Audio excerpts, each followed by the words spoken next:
Oke teman-teman, kita lanjut. Nah, di video sebelumnya saya sudah bahas tentang seleksi masuk ke PTN. Jadi jalur-jalurnya ada SMBP, kemudian ada SMBT sama Mandiri. Nah, untuk kesempatan kali ini saya akan bahas tentang sistem. Jadi kriteria seleksi masuk penerimaan dengan jalur SMBP. Nah, mungkin teman-teman bertanya-tanya seperti apa sih sistem SMBP itu? Apakah semua siswa itu bisa dapat mendapat jalur, jadi bisa mendaftar di jalur SMBP? Nah, mari kita bahas lebih tuntas nantian.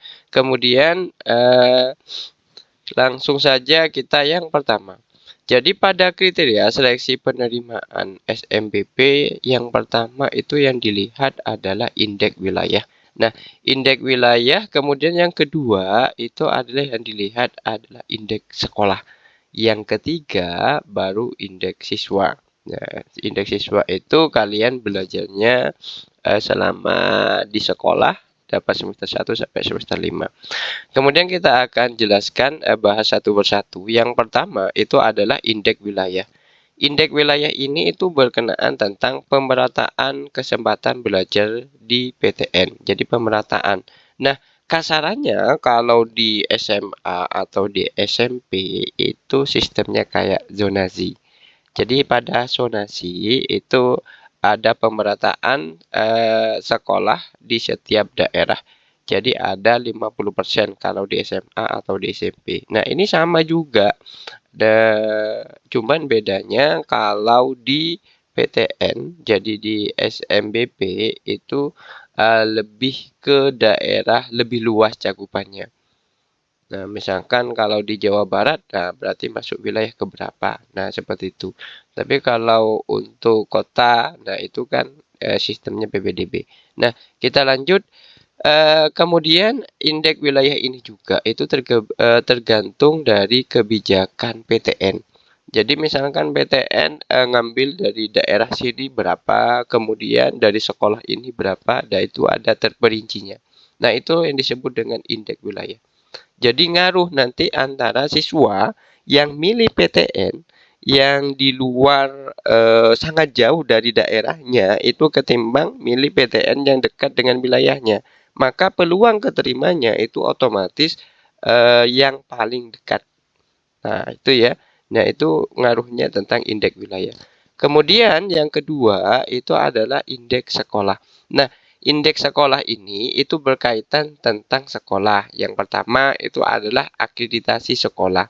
Jadi pada sekolah yang memiliki akreditasi A, maka yang boleh mendaftar itu hanya 40% dari jumlah total. Jadi misalkan satu sekolah punya kelas 12 sekarang atau satu angkatan itu 100, maka yang boleh mendaftar itu hanya 40 jika sekolah itu akreditasinya A. Nah, seperti itu. Itu yang disebut dengan akreditasi sekolah. Nah, kemudian yang selanjutnya indeks sekolah itu berkaitan dengan alumni.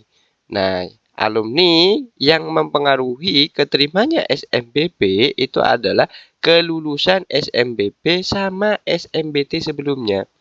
Jadi kalau misalkan saya ngambil contoh, ya tahun kemarin itu keterima di Teknik Elektro ITS. Nah, berarti ada 3 orang yang masuk di sana di alumninya. Maka tidak menutup kemungkinan untuk tahun ini itu 3 orang juga yang akan keterima di Teknik Elektro ITS. Nah, gitu ya.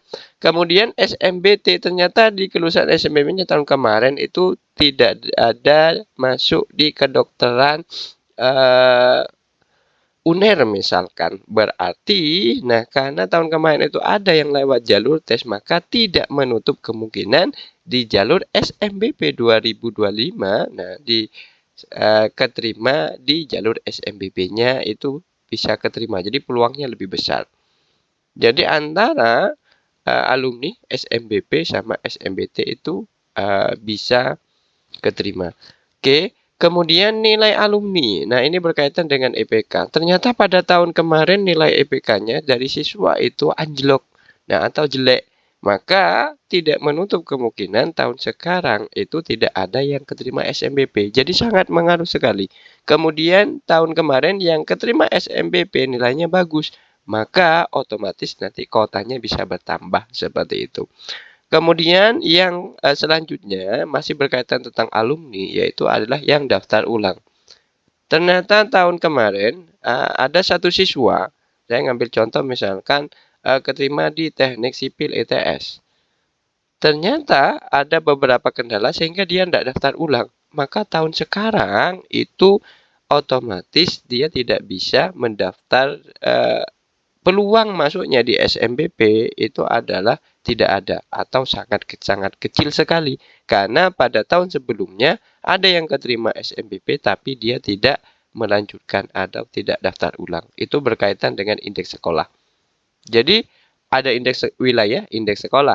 Nah, ini yang tidak bisa kita usahakan. Maka yang kita usahakan itu adalah yang terakhir, yang disebut dengan indeks siswa. Nah, untuk teman-temannya kelas 12 yang sudah dapat semester 1 sampai semester 5, kemudian yang sudah dapat data eligible, maka yang perlu diperhatikan adalah kalian sudah masuk eligible atau bukan. Kalau misalkan tidak masuk eligible, maka skip aja video ini karena nanti tidak ngaruh dengan teman-teman.